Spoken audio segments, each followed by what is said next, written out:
नमस्ते दोस्तों, लोकेश की दुनिया पर एक बार फिर से आपका स्वागत। घूमते घूमते मैं पहुंचा हूं फ़िलहाल राजस्थान की ब्लू सिटी यानी कि जोधपुर में। जी हाँ, इसे सन सिटी कहते हैं, इसे ब्लू सिटी कहते हैं।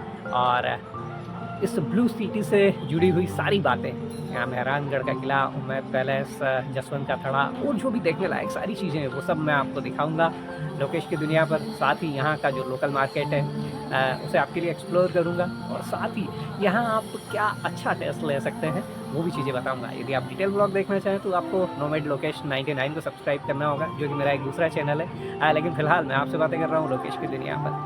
तो आइए स्टार्ट करते हैं जोधपुर की इस जर्नी को, और बजट टूर कैसे प्लान करेंगे ये भी बताऊंगा। तो बने रहिएगा, सारे वीडियो देखिएगा मेरे, आपको काफ़ी मदद करेंगे जोधपुर को एक्सप्लोर करने में। चलिए शुरू करते हैं आज के दिन की शुरुआत। नमस्ते दोस्तों, जोधपुर सिटी यानी कि राजस्थान की ब्लू सिटी में आपका स्वागत। और मेरे साथ यानी कि लोकेश की दुनिया पर आप फिलहाल हैं उम्मैद भवन पैलेस पर। पहले आपको एक बाहर का नज़ारा करा दूँ। अभी जब मैं अंदर हालांकि जस्ट टिकट लेने के लिए गया था, क्योंकि मेरे पास चेंज नहीं था, मुझे वापस बाहर आना था, ऑटो वाले को पैसा देना था। तो वहाँ पर जो सेल्फी स्टिक है वो उन्होंने मेरी रखवा ली। तो ये चीज़ आपको एक चीज़ बता दूँ मैं कि यहाँ पर सेल्फी स्टिक से शूट नहीं करने देते हैं। आप कैमरे से शूट कर सकते हैं, selfie stick is not allowed, उन्होंने रखवा ली है। और थोड़ा सा आगे बढ़ते हैं, वैसे ही टिकट खिड़की मिल जाती। तो आइए आपको उम्मैद भवन की सैर कराता हूँ। दोस्तों, इस पैलेस की कहानी सुनाना शुरू करता हूँ आपको। बेसिकली इसे वर्ल्ड का यंगेस्ट कह लीजिए और बिगेस्ट कह लीजिए, इस तरह का ये पैलेस माना जाता है। 1929 में ये बनना स्टार्ट हुआ था और 1944 में ये कंप्लीट हुआ। और ये पैलेस जो है 3 हिस्सों में डिवाइड है। एक में शाही परिवार आज भी रहता है, दूसरा जो है उसे होटल में कन्वर्ट कर दिया गया है, और तीसरा म्यूज़ियम। यदि इसके एरिया की बात करें तो करीब 26 एकड़ में फैला है ये, और 15 एकड़ में इसमें गार्डन है, और करीब जो बाकी 11 एकड़ है उसमें ये पैलेस फैला हुआ है। और इसे चित्तर पैलेस भी कहते हैं, क्योंकि ये चित्तर पहाड़ी पर बना हुआ था। सामने आपको फ्लैग दिखाई दे रहा है। यदि महाराज यहाँ पर होते हैं, जोधपुर में होते हैं, तो ये फ्लैग लगा हुआ होता है, लेकिन जब यहाँ से बाहर होते हैं तो इस फ्लैग को हटा दिया जाता है। यह फ्लैग इस तरह से आपको पैलेस में दिखाई देता है।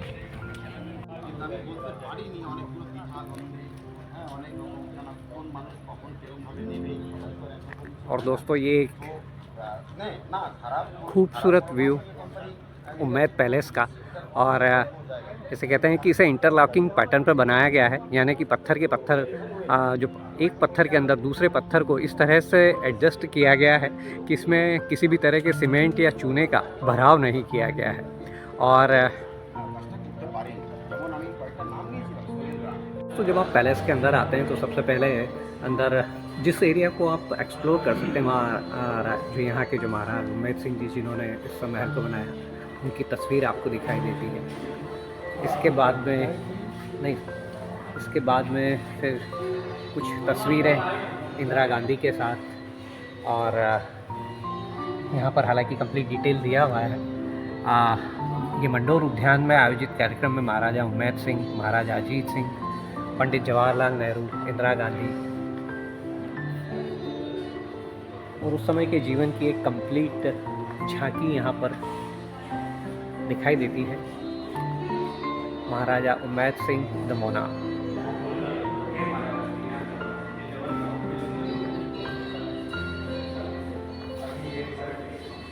ये महारानी साहिबा, महाराजा उम्मैद सिंह और महारानी साहिबा के साथ में ये फैमिली, उनके बच्चे, इनके बच्चे, और ये पोती हैं। महाराजा उम्मैद सिंह उनकी वाइफ, इनके 5 बच्चे, नीचे ग्रैंड। और यहीं पर किस तरह के क्या क्या काम, ये उस समय जब कंस्ट्रक्शन हो रहा था इस पैलेस का, ये जो बांध का निर्माण करवाया, जो काम करवाया ना, 21 hospital, park, dam, railway station, high court, airport जो मैंने बताया, ये हॉस्पिटल या हाई कोर्ट जो भी पर ये अभिलेख बताता है कि इस महल की जो डिज़ाइन है वो हेनरी वॉन लैनचेस्टर ने की थी, और महाराजा उम्मैद सिंह उनके काम से प्रभावित थे और उन्होंने इस भवन के निर्माण का जिम्मा उनको सौंपा था। और ये इसका एक कंप्लीट मॉडल पूरा इसका मॉडल देख के पूरा पैलेस बनाया गया। जैसे ये 2 टावर दिख रहे हैं ना, ये एक चौकड़ी, उधर एक चौकड़ी, वो चौकड़ी यहाँ पर के पास है। 2 टावर से राइट साइड इसमें जो आपको बताऊँ 5 रूम का म्यूजियम है। राइट साइड पे होटल है, ये म्यूजियम है और गार्डन। 51,000 जो मैंने आपको बताया, 4 फोटो रूम बाथरूम किया गया है कि उस समय जो इसकी लागत थी वो करीब 94,51,565 रुपये आई थी। 1929 में ये बनना स्टार्ट हुआ था और 1944 में कंप्लीट हुआ। ये इसके अंदर की रॉयल बाथरूम्स। स्टीफन नॉर्ब्लिन की पोर्ट्रेट है, जिन्होंने यहाँ पर एक दूसरे हाल में मैं आपको दिखाऊंगा, उन्होंने पेंटिंग्स बनाई है रामायण के आधार पर अलग अलग, वो सारी आपको यहाँ पर दिखाई देंगी।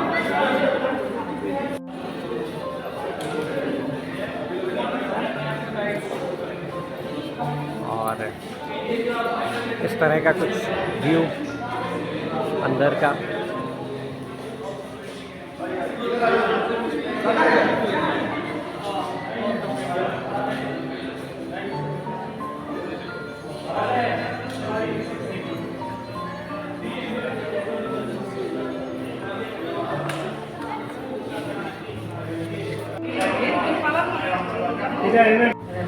दोस्तों, इस हॉल से निकल कर आप इस कॉरिडोर में चलना स्टार्ट करें और इस पूरे कंस्ट्रक्शन को देखिए।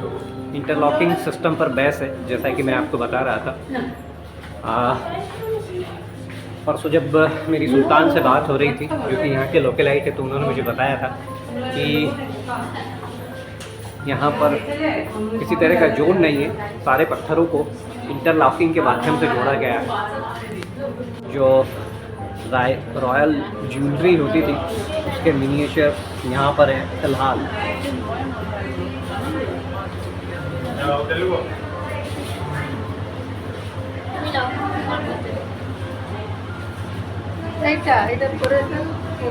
दोस्तों, ये दोनों लेपर्ड जब ये मैन ईटर हो जाते थे तो इन्हें मार दिया जाता था। तो उस समय ये जैसे कहें कि ओरिजिनल है और इन्हें इस तरह से यहाँ पर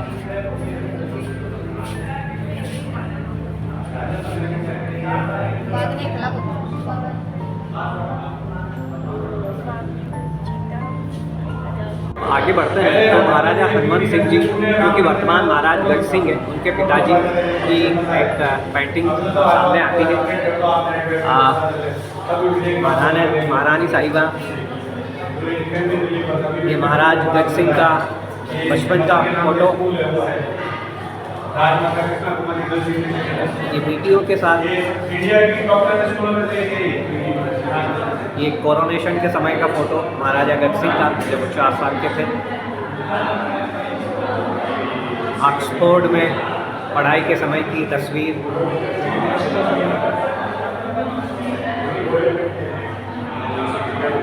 ये बेटियां,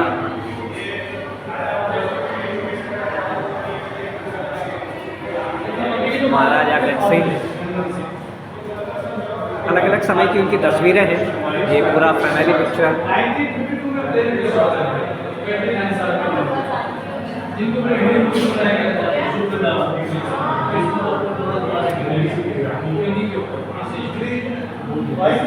इन सब पिक्चर से उस समय के जैसे कहें कि जनजीवन की जो झांकी है वो पता चलती है।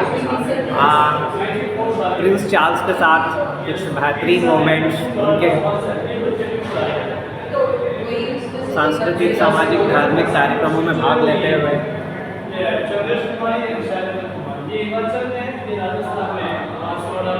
और ये पोलो टीम के साथ आगे चलते हैं तो जो बग्गियों में जो लैंप वगैरह लगते थे वो आपको दिखाई दे जाते हैं। चांदी के हैं ये उस समय की चीज़ें, गोल्ड प्लेटेड पॉटरीज जिनके ऊपर राज परिवार का सिंबल,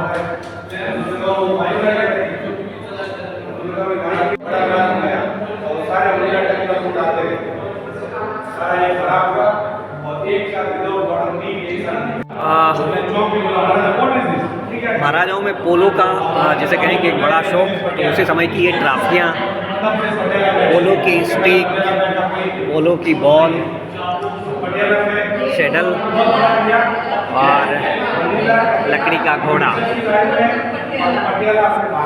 ये करीब 100 साल पुराना ग्रामोफोन। ये बच्चों का डाइनिंग टेबल, बच्चों का इसलिए क्योंकि आप देखिए कि यहाँ पर जो चेयर्स हैं वो छोटी छोटी दिखाई देंगी आपको। सिल्वर की हमारे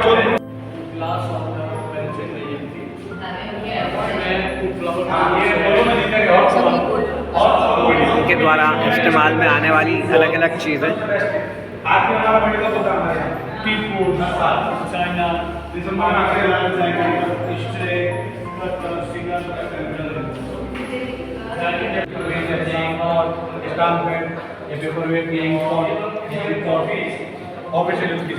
दोस्तों जब आप इस तरह की चीज़ों को देखते हैं तो बरबस ही उस समय की जो झांकी है वो आपकी आंखों के सामने घूम जाती है।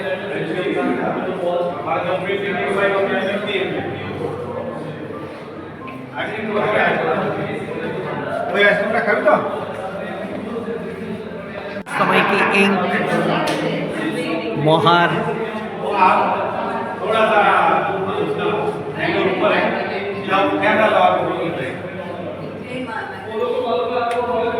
तो ये बेल्जियम ग्लास और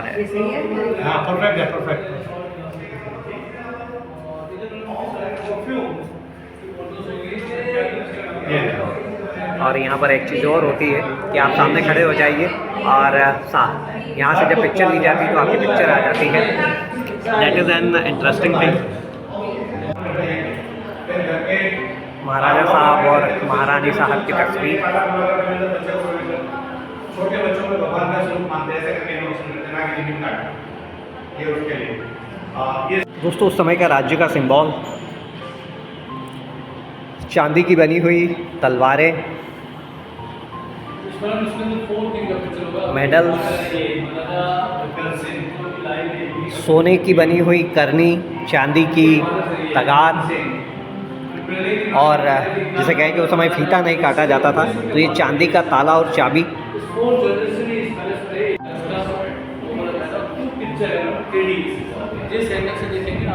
दोस्तों ये इस तरह के pots,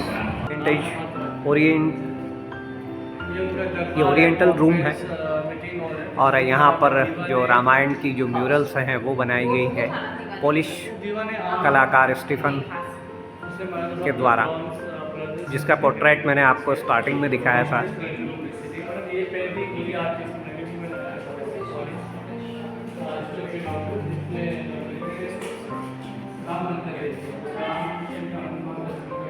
Epics or Ramayana, all based on Ramayana's paintings up here. And look how ये सीता हरण का म्यूरल है, पेंटिंग है, और सामने ये लक्ष्मण युद्ध करते हुए।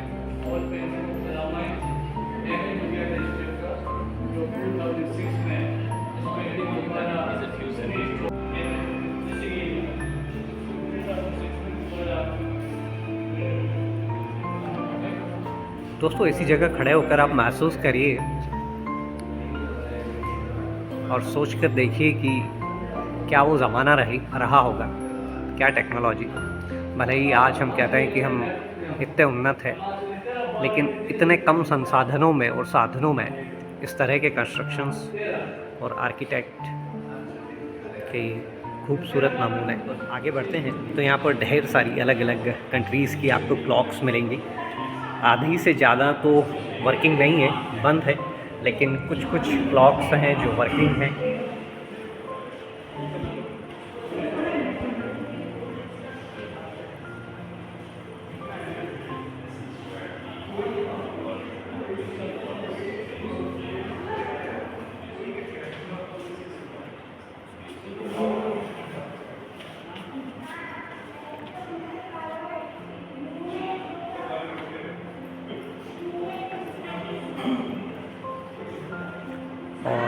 एक क्लॉक देखिए, बता रही है कि 1895 में बंद हुई और तब से यहाँ पर इस तरह से रखी हुई है।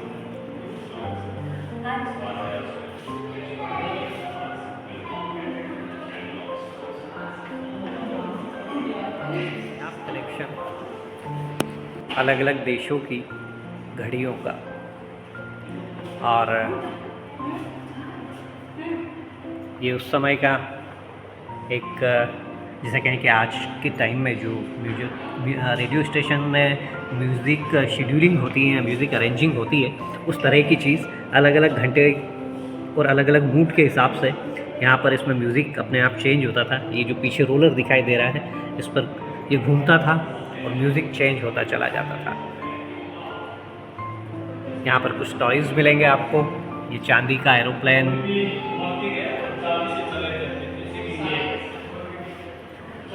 स्टीम इंजन, बेसिकली वॉच है ये, लेकिन स्टीम इंजन के मॉडल में है। अलग अलग है यहाँ पर। ये एक टैंक का मिनिएचर या टॉय कह लीजिए। कारें,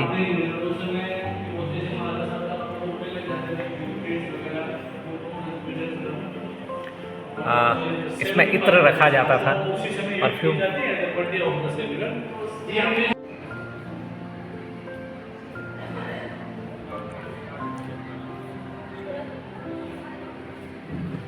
और दोस्तों यहाँ जब मैं अंदर घूम रहा था तो मुझे एक चीज़ महसूस हुई।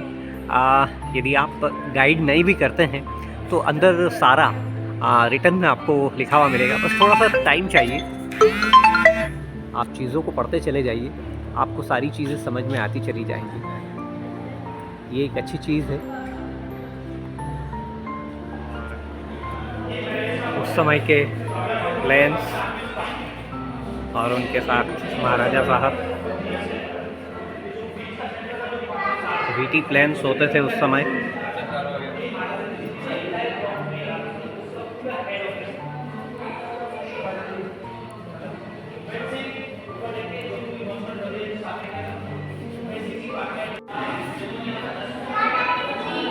पैलेस के अंदर आते हैं तो welcome to Umaid Bhawan palace, home to his highness Maharaja Agraj Singh द्वितीय ऑफ जोधपुर, मारवाड़, और कंप्लीट एक डिटेल हिस्ट्री आ जाती है। This is the one of the largest in the world, was commissioned by Maharaja Umaid Singh 1918 to 1947 on Chittar hills, Chittar पहाड़ी पर ये बना हुआ था। और 1929 to 1944 में बना। जो लागत आई इसकी करीब 94,51,565 रुपये आई, और जो इसकी डिज़ाइन है वो हेनरी वैन लैनचेस्टर ने की थी। अरे बाजू में इसमें 347 रूम है, 347 रूम्स हैं, जो बाद में 1978 में होटल में बदल दिए गए, और अभी फ़िलहाल ताज समूह इसका मैनेजमेंट करता है।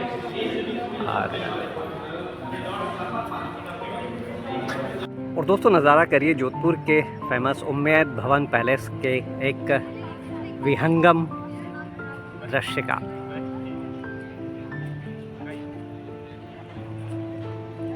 कहते हैं कि जब यहाँ पर एक भयानक अकाल पड़ा तो तब लोगों की मदद के लिए, लोगों को काम देने के लिए महाराजा उम्मैद सिंह ने इस महल को बनवाने का निर्णय लिया था, और इसमें करीब 3,000 लोगों को उस समय काम मिला था।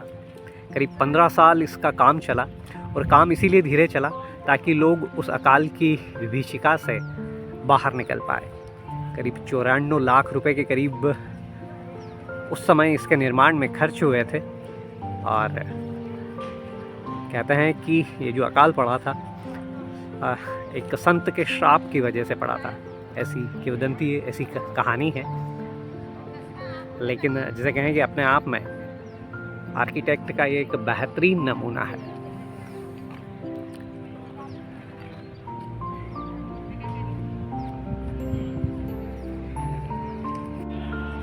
दोस्तों आपको पीछे सुनने की कोशिश करिए, पीछे एक बैंड की आवाज़ आ रही थी। यहाँ पर जब VIPs आते हैं, गेस्ट आते हैं होटल में, तो तब उनके सम्मान में ये जो राजसी बैंड है जो उस समय भी बजता था, उसे इस समय बजाया जाता है। तो वैसे तो चेन से बैरिकेडिंग है, यानी कि विंटेज में एक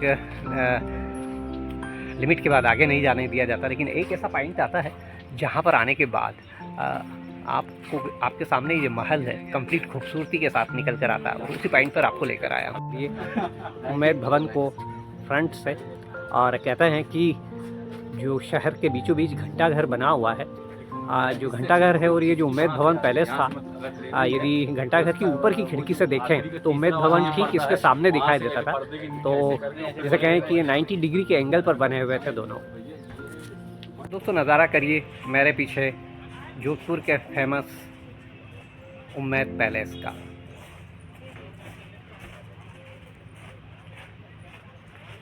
दिल, दिमाग और आँखों को अजीब सी शांति मिलती है जब आप इस तरह की जगहों पर आते हैं।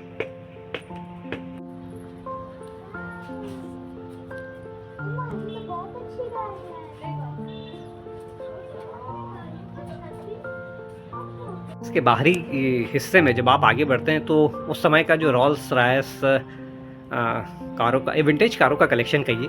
पहली कार यहाँ पर दिखाई दे रही है कि रॉल्स रॉयस फैंटम 1 है, जो 1927 में बनी थी और 6 सिलेंडर होती थी। ये नज़ारा करिए, सलून टाइप की विंटेज कार थी ये, और जोधपुर नंबर 27। ये 1935 में बनी हुई रॉल्स रॉयस फैंटम 2, और जोधपुर का उस समय का नंबर 1। इसमें भी जो सिलेंडर थे वो 6 थे, सिटिंग कैपेसिटी 5 लोगों की, एंड सलून थी ये भी।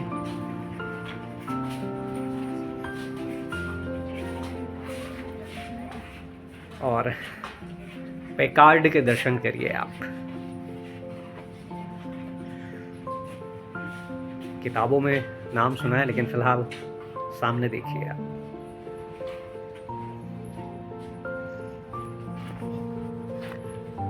थोड़ा सा अपोजिट लाइट आता है, उस वजह से एकदम प्रॉपर नहीं दिखाई देती हैं। Cadillac, another vintage of Jodhpur, Maharaja साहब।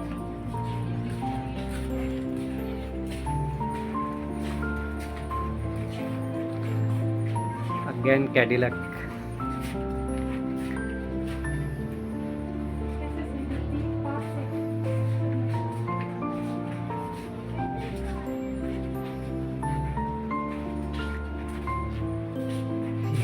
रोड मास्टर,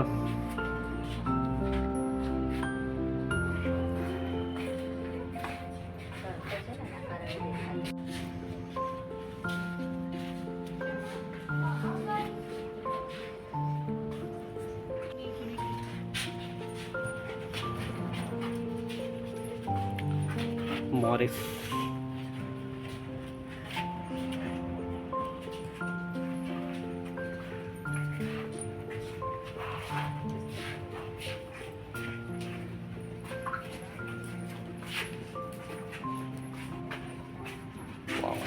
ओवरलैंड,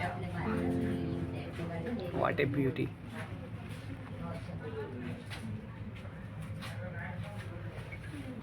बीच में शीशे नहीं होते तो आपको और खूबसूरती के साथ ही दिखाई देती गाड़ियाँ।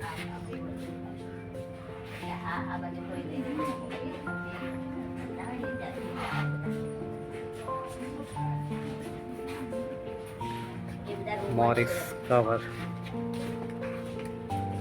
1947। तो दोस्तों ये था नायाब विंटेज कारों का कलेक्शन जोधपुर में। उम्मेद भवन पैलेस का जो कंप्लीट वॉक अराउंड था वो हो गया है। और जैसे कहते हैं कि जैसे कहूँ मैं, कहते हैं क्या, जैसे कहूँ कि एक छोटा सा एरिया है जो जैसे कहें कि विजिटर्स के लिए है, तो उसमें बहुत ज़्यादा समय नहीं लगता है। यदि आपके पास 1 घंटा भी है, 1 से 1.5 घंटे में आप इसे कंप्लीट तसल्ली के साथ इसका वॉक अराउंड कर सकते हैं। और भारतीयों के लिए जो टिकट है वो 60 रुपीज़ है। यदि आप गाइड करते हैं तो 250 रुपये है सिंगल पर 1 to 4 पर्सन के लिए। बट आई थिंक गाइड की आपको इतनी ज़रूरत नहीं लगेगी यदि आप थोड़ा सा R&D कर लेते हैं। और वैसे तो काफ़ी सारी चीज़ें यहीं पर रिटर्न में मिल जाएंगे आपको। टाइमिंग की बात करूं तो सुबह 9 से लेकर शाम 5 बजे तक ये खुला रहता है। और इजीली आप यदि, क्योंकि मैं घंटाघर एरिया में था, मैं क्लॉक टावर से जब मैंने ऑटो लिया तो वैसे तो 70-80 रुपये में मिल जाता है, लेकिन इट्स डिपेंड कि बार्गेन करने पर 70 से 100 रुपये के बीच में जो ऑटो वाले हैं वो आपको यहाँ पर छोड़ देंगे। और आपको ऑटो को वेट करवाने की ज़रूरत नहीं है, यहाँ पर वापस से जो ऑटो है वो मिल जाते हैं, इसलिए इतनी चिंता की बात नहीं है। आप सिंगल साइड ऑटो लीजिए। मैं गोवा पैलेस से बाहर आ गया और लोकेश की दुनिया पर उम्मीद करता हूँ कि आपको ये जो उम्मेद भवन पैलेस का जो वॉक अराउंड है वो पसंद आया होगा। करीब 1 घंटा लगा मुझे, लेकिन मैंने बहुत तसल्ली से देखा है चीज़ों को। यदि आप आते हैं केवल इसे देखते हैं तो आई थिंक आधे से 1 घंटे में 30 to 60 minutes is more than sufficient for you. और 60 रुपीज़ टिकट है फॉर इंडियंस। कोई बहुत बड़ा एरिया नहीं है देखने के लिए, लेकिन जिसे कहें कि आर्किटेक्ट का एक खूबसूरत नमूना है। तो जब आप जोधपुर आएँ तो इसे मिस मत करिए, ज़रूर देखिए। और एक बार फिर से आपको बाहर का एक कंप्लीट व्यू करा दूँ मैं। और यहीं पर यदि आप आपके पर्सनल व्हीकल से आते हैं तो आपको पार्किंग भी मिल जाएगा।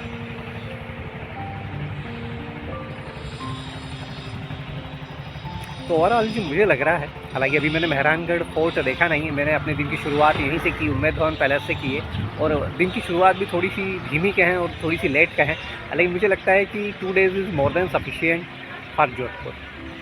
और इसके बाद अब लेकर चलता हूँ आपको किसी नई जगह पर।